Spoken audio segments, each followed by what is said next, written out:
Hey, welcome to This Is Your Brain on Bass, test episode 1 of the podcast. I'm starting this podcast because I have friends and stuff that tell me I should. I love fishing to the core, mostly bass fishing. I love bass fishing. I love bass fishing so much it's crazy. It's almost cost me my marriage, a lot of things. And I just like talking fishing. So in these episodes, it's going to be mostly tips, but it's also going to be about, what's going on in the tournament scene, what's going on the fan fishing scene, what's going on the lake preservation, what are our lakes doing. Mostly Texas bound, so I'm from Texas, and it will be Dallas, but, I fish Fork, I fish Ray Hubbard. Ray Hubbard's my home lake. It's not got any vegetation. It's known as a Dead Sea to people around here, which I love that because I catch 6-pounders out of there regularly. And, it's all about making the best of what you got. And that lake's got a lot of big fish in it, but they're not targeted often. And when they are targeted, they are caught. But there's a lot of good fish to be caught there and a lot of good stories to be made. I like to fish there a lot because it's right by my house, and I want to conquer the areas I fish. I fish riprap a lot. I love fishing grass. I love fishing hydrilla. I have the lake record at Bigwood Springs Lake Community in East Texas, right by Winsboro. Top 3 biggest bass there.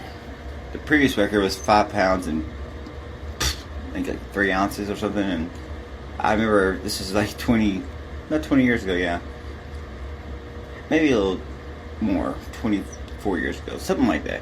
Anyway, I remember going to my buddy's parents' house. They moved to this lake community on Bigwood Springs, and there's a house there. In that house, you walk. It's basically like an Airbnb for the community.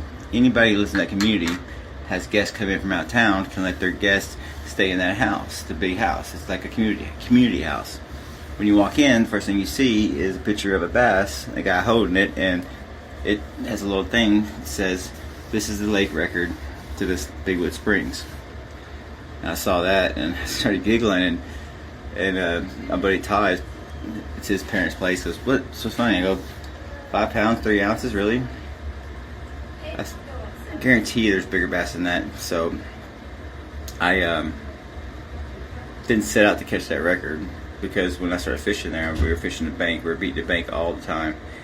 So much so, because it's a spring-fed lake, it's a beautiful lake. You drink the water out of it, but it's got great habitat. The hydrilla, just the oxygen in the water must be just perfect. I mean, and I did know there had to be bigger bass in there.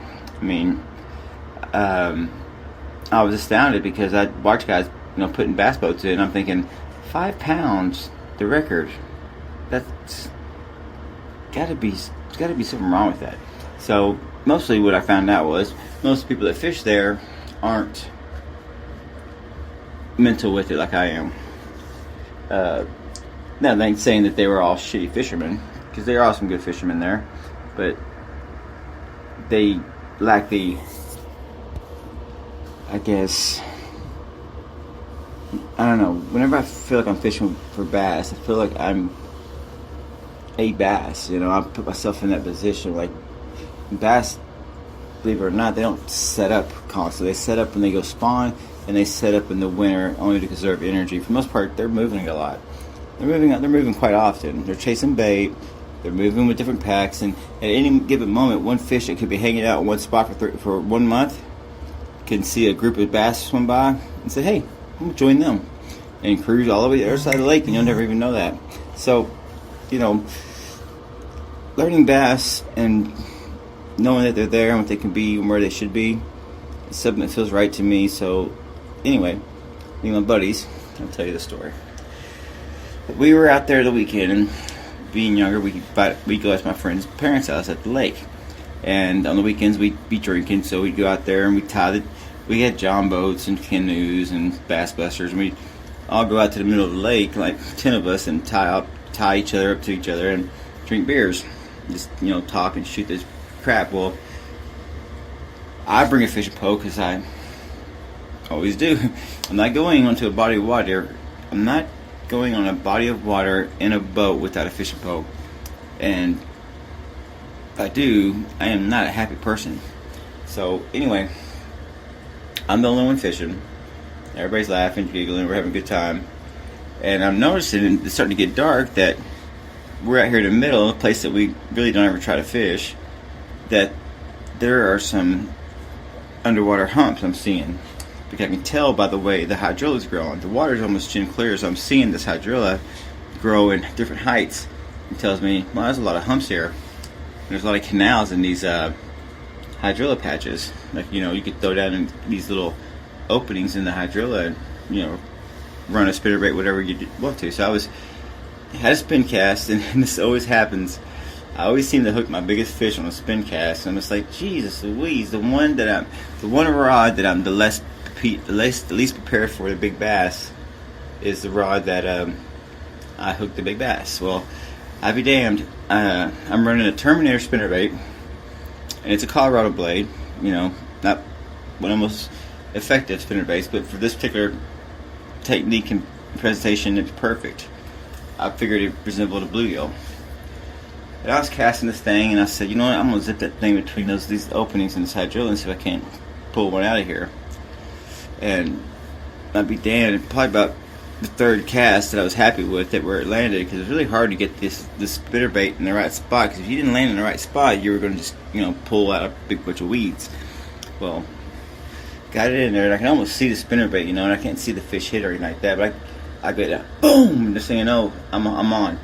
I turned to Todd. Todd's in the boat with me. He's my fishing partner. We've been fishing every weekend at the time for 2 years straight, and just going, opening the map up on Texas and picking a lake and going, okay, we're going there this weekend, and we do it. Well, I said, Todd, untie us. He looked up at me and he knew what was up. That's all I had to say. He untied us from the other boat, and that fish I hooked into took me for a ride. I was in a John boat, you know, and he goes, damn, it's a big one. And I said, yeah, this is a big fish, and it's moving me around. And I fought this fish for a good minute, got it up, and I was like, oh my goodness.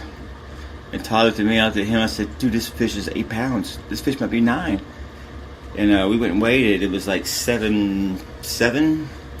I was like, okay, I know where they're at now. And I was going back to the house, and everybody was still drinking. So they go, where are you going, D-Ray? Darren? I go, I'm going to bed. They go, why are you going to bed for? I said, because I'm waking up before the sun comes up, and my ass is going to be right back out here, and I'm going to catch these bass, because there's more than one. I guarantee you there's more than one here. So the next morning, I wake up, and characteristically, Todd doesn't want to go because so early. He'd been drinking. I guess he had a hangover. Well, Todd's mom wanted to go. She was ready to go. She was up with bells on, had the camera ready and everything. So we ventured out there to the part of the lake I was talking about, and I'd be damned. I caught 4 bass, 3 of them, all 8 pounds, ranging from 8.2 to about 8.9, and I got photos of all of them. And since after that, they put my picture up in that house and my bass, and I hold that record. And now, is it still there? I don't know. It's been years, but just to know that I actually held a lake record is kind of cool, you know. Especially that I didn't set out to get it. Just knowing that I conquered that lake, I felt like I had done something in that lake that no one else had ever done before, and also was able to find these fish where that I should have been looking to begin with. But you get caught in your own ways, you know. Whenever you're bass fishing, you want to go to the bank because it looks so good. You look over at the bank and you see lily pads, you see cattails, all high oxygen producing plants, and you're thinking bass. And yeah, you catch a lot of bass there. But if you want to catch the big ones, you want to catch the ones that people want to catch but never see, never even get hooks in, you got to go to the place where they're most safe feeling. These big bass don't go up shallow, too shallow, unless they're spawning for one reason only. They don't feel safe. They want to feel safe. They want to have a deep place to run to. They want to have refuge. At the same time, they want to be able to sneak up and get their little feedings. And they're going to take the best spot. So if they're hanging out with the wolf pack, they're going to be at the bottom back. waiting for any bait fish that's injured or whatnot that's caused by the wolf pack, and they're going to pick up all the scraps because it's easy pickings, and they got the best spot because they're the biggest bass, so they know exactly where to sit and just wait for the food to come. This is my first podcast. That's a little bit of a story. It's one story for you, a couple of them. Got many more to go. In the future, I'm planning on hopefully getting some guests on here, and I can definitely get some guests. I got a producer I'm going to have, and this is your Brain on Bass. Thanks for listening, and I hope you listen again.